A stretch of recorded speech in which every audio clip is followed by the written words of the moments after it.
Good morning student.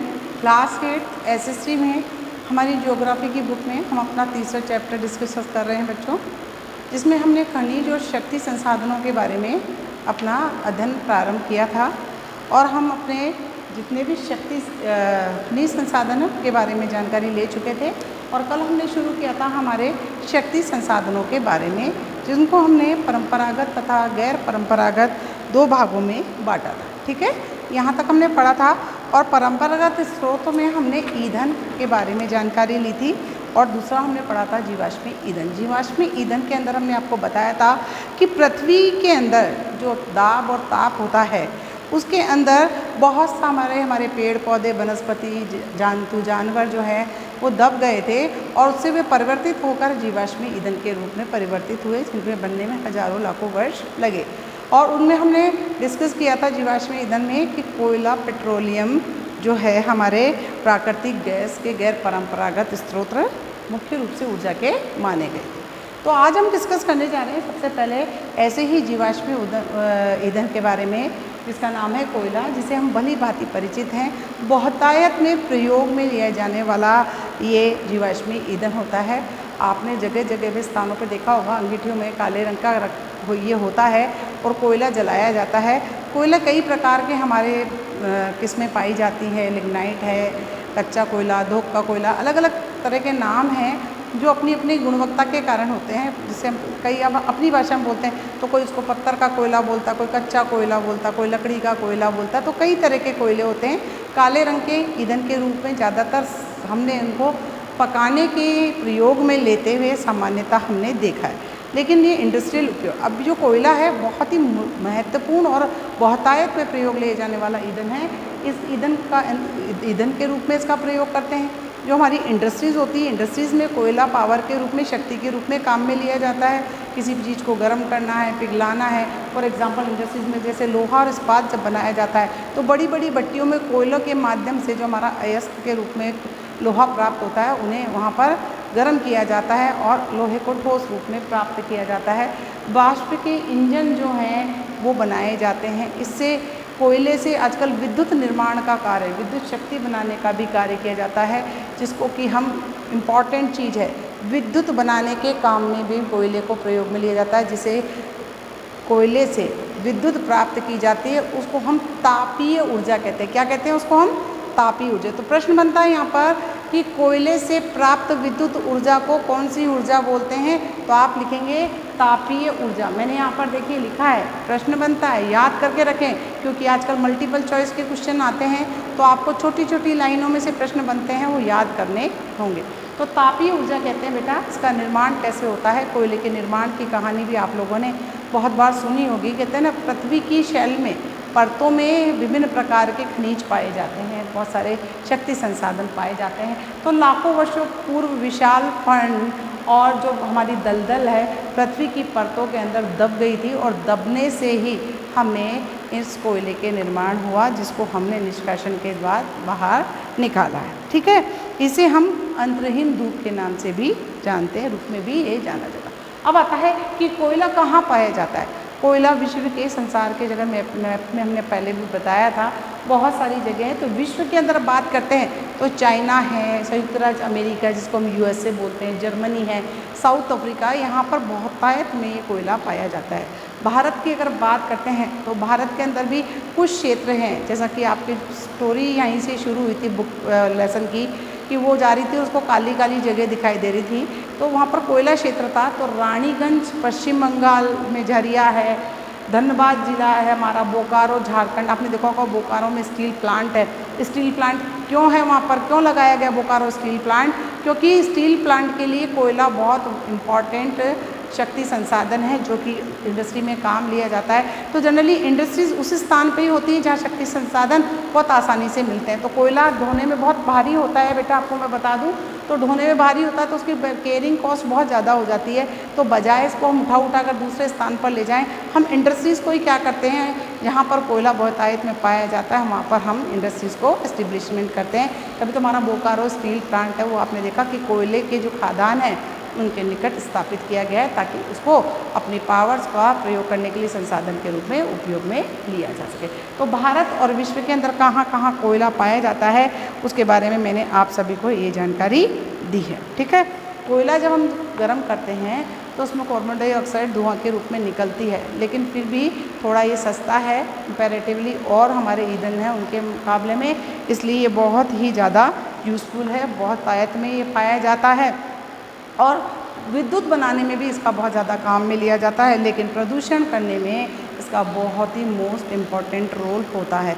तो देखिए इसके लाभ हानि अगर पढ़ें तो आपको मैं बता देना चाहती हूँ कि विस्तृत क्षेत्र में पाया जाता है और विद्युत बनाने के अंदर भी इसका प्रयोग किया जाता है, इसलिए मोस्ट इम्पॉर्टेंट है, इसके फ़ायदे हैं। लेकिन ये प्रदूषण फैलाने का, क्योंकि इससे कार्बन डाइऑक्साइड गैस निकलती है तो वातावरण हमारा होता है प्रदूषित, तो प्रदूषित करता है। और दूसरा चीज़ है कि ये वज़न में बहुत भारी होता है तो इसको एक स्थान से दूसरे स्थान पर ले जाने में बहुत ही पैसा खर्च करना पड़ता है, यानी परिवहन की दृष्टि से ये बहुत महंगा साधन माना जाता है। तो कोयले के बारे में हमने संपूर्ण जानकारी ले ली।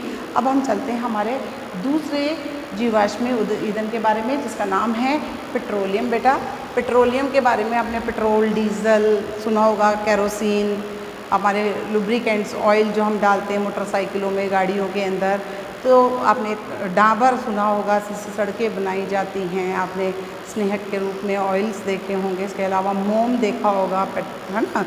तो ये सारी चीज़ें जो हैं ये पेट्रोलियम के ही सब प्रोडक्ट होते हैं, इसी से ही प्राप्त किया जाता है। पेट्रोलियम क्या है? एक प्रकार का जो प्रारंभिक रूप होता है, जब हम इसका निष्कर्षण करते हैं अंदर से, पृथ्वी के अंदर से, धरती के अंदर से, तो ये गाढ़े तरल, गाढ़े चिपचिपे पदार्थ के रूप में हमें प्राप्त होता है, लेकिन वो यूज़फुल नहीं होता है, उसको हमें एक प्रोसीजर से गुजारना होता है, जिसके लिए हमने इनको केयर करके कहीं जहाँ से भी हम इसको प्राप्त करते हैं, जो कि पृथ्वी की चट्टानों, शैलों के मध्य परतों में होता है, इसका निष्कर्षण किया जाता है। मैं बता दूं, बहुत सारे तरीके आपको मैंने निष्कर्षण के बताए थे, कूप की है, ये पाइपलाइनों के माध्यम से इसको निष्कासित किया जाता है। फिर इनको रिफाइनरीज में, यानी जिसको हमने यहाँ पे शब्द लिखा है परिष्करणशाला, यानी जो रिफाइनरी होती है जहाँ पर रिफाइन किया जाता है, इसका शुद्धिकरण किया जाता है, परिष्करण किया जाता है, इससे अनेक प्रकार के उप उत्पाद प्राप्त किए जाते हैं, जो नाम है जैसे कि पेट्रोल है, डीजल है, आपका केरोसिन जिसे मिट्टी का तेल हम बोलते हैं, प्लास्टिक है, मोम है, स्नेहक यानी लुब्रिकेंट्स हैं, ये सारे सब प्रोडक्ट हैं जो इससे प्राप्त किए जाते हैं। किसमें? रिफाइनरी में जाके जब ये गाढ़ा तरल पदार्थ रिफाइन किया जाता है तो अलग अलग रूपों में अलग अलग गुणों वाले पदार्थ प्राप्त होते हैं, जिनके नाम मैंने अभी आपको बताए हैं। इसे क्योंकि ये बहुत ही एक्सपेंसिव, देखो निकालना, उसको भेजना, फिर रिफाइनरी में रिफाइन करना, और ये बहुत ही महंगा मूल्यवान संसाधन है। यही कारण है कि पेट्रोलियम को हम क्या कहते हैं बेटा? काला सोना कहते हैं। पेट्रोलियम को काले सोने के नाम से भी क्यों जाना जाता है, ये प्रश्न भी आपका आता है। अगर मैं बोलूँ कि काला सोना किसे कहा जाता है तो किसे बताएंगे आप? पेट्रोलियम को काला सोना कहा जाता है। अब आता है कि पेट्रोलियम के उत्पादक देश कौन है। जैसे कि आपने सुना होगा कि पेट्रोलियम में हमारे खाड़ी देश जो हैं, जैसे कि इराक है, ईरान है, लीबिया है, अल्जीरिया है, ये जो है सऊदी अरब है। आपने देखा होगा ना, दुबई क्यों इतना पैसे वाला है। दुबई के अंदर क्या है, पेट्रोलियम का ये उत्पादक देशों में महत्वपूर्ण आते हैं इराक, ईरान। तो ये जो शेख होते हैं वो इतने पैसे वाले इसीलिए उनके पास क्या है, तेल के खादान हैं बहुत बड़े बड़े, जिससे इनके पैसे वाले हैं। इसके अलावा हमारा रूस है, अमेरिका है, यहाँ पर भी वेनेजुएला है, यहाँ पर भी बहुत मात्रा के अंदर पेट्रोलियम उत्पाद पाए जाते हैं। अगर भारत की बात करें तो भारत में ये प्राइमरी अवस्था में है। सबसे पहले हमारा असम के डिगबोई जो प्रांत है उसके अंदर पाया गया था। इसके अलावा बॉम्बे हाई के अंदर एक रिफाइनरी भी लगाई गई है जहाँ से तेल का निष्कासन किया जा रहा है। इसी प्रकार आपने देखा होगा रिलायंस पेट्रोलियम इंडस्ट्रीज़ बहुत बड़ी फेमस है। ONGC जो हमारी oil and natural gas services है, ये इस क्षेत्र की अग्रणी ऐसे संस्थाएं हैं जो तेल की खोज करने, तेल का निष्कासन करने और तेल की रिफाइनरीज लगाकर इसके सब प्रोडक्ट प्राप्त करने में अपना बहुत महत्वपूर्ण योगदान दे रही है। विश्व स्तर पर मानी जाने वाली रिफाइनरीज में रिलायंस इंडस्ट्रीज़ का भी नाम आता है। आपको मैं बताऊं, हमारी कृष्णा और गोदावरी के जो डेल्टा हैं इनमें भी तेल की खोज की गई है और अभी रिसेंटली राजस्थान को भी तेल के विशाल भंडार वाला क्षेत्र माना जा रहा है। और बहुत सारी क्रेन्स इंडिया है, जैसे ये oil and natural gas services sorry. तो ये सारी जो कंपनीज़ हैं ये तेल के क्षेत्रों की खोज कर रही है और वहाँ से किस प्रकार से निष्कासन किया जा सकता है उसके लिए अपनी रिफाइनरीज भी यहाँ लगा रही है। और राजस्थान में भी तेल के भंडार की संभावनाएं अपार मात्रा में देखी जा रही हैं। अब जो पेट्रोलियम होता है उस पेट्रोलियम की अगर हम बात करें कि पेट्रोलियम क्या है और पेट्रोलियम की क्या लाभदायकता है, तो मैं आपको एक चीज़ इतनी सी यहाँ पे बताना चाहूँगी पेट्रोलियम के बारे में, प्राकृतिक गैस के बारे में, कि ये आसानी से टैंकरों में पाइपलाइन के माध्यम से इधर से उधर भेजा जा सकता है ना, और ये उद्योगों का आधार होता है। लेकिन इनके अंदर जो रिसाव होता है, गैस का रिसाव होता है, पाइपलाइनों में रिसाव होता है, इससे क्या होता है, ऑक्सीजन जो होती है वो लेवल हमारा कम हो जाता है। दूसरा है प्रदूषण का कारण, तो ये भी हैं, ये भी हमारे एटमॉस्फेयर को क्या करते हैं, प्रदूषित करते हैं। और इन्हें नए ईंधन अन्वेषण की इन्हें पुनः प्राप्त करना बहुत ही मुश्किल नज़र आता है। तो ये है हमारा पेट्रोलियम के बारे में जानकारी। पेट्रोलियम के लाभ दोष का मैं एक PDF आपको भी भेजूँगी, कोयले का भी भेजूँगी। आप सभी को प्रश्न बनाना है कोयले के बारे में और पेट्रोलियम के बारे में आज मुझे लिखकर दिखाना है, ठीक है। पेट्रोलियम शब्द की उत्पत्ति कैसे हुई? पेट्रो और लियम दो शब्द अलग अलग होते हैं। पेट्रो शब्द का मतलब होता है शैल यानी कि चट्टानें, और लियम का मतलब होता है तेल से लिया गया है। तो पेट्रोलियम इसलिए कहा गया है कि शैल से प्राप्त तेल को पेट्रोलियम का नाम दिया गया है। इस प्रकार से पेट्रोलियम शब्द की उत्पत्ति हुई है। तो आज के लिए इतना ही। धन्यवाद बच्चों, आप सभी ध्यानपूर्वक पढ़ें और होमवर्क करें। Thank you very much.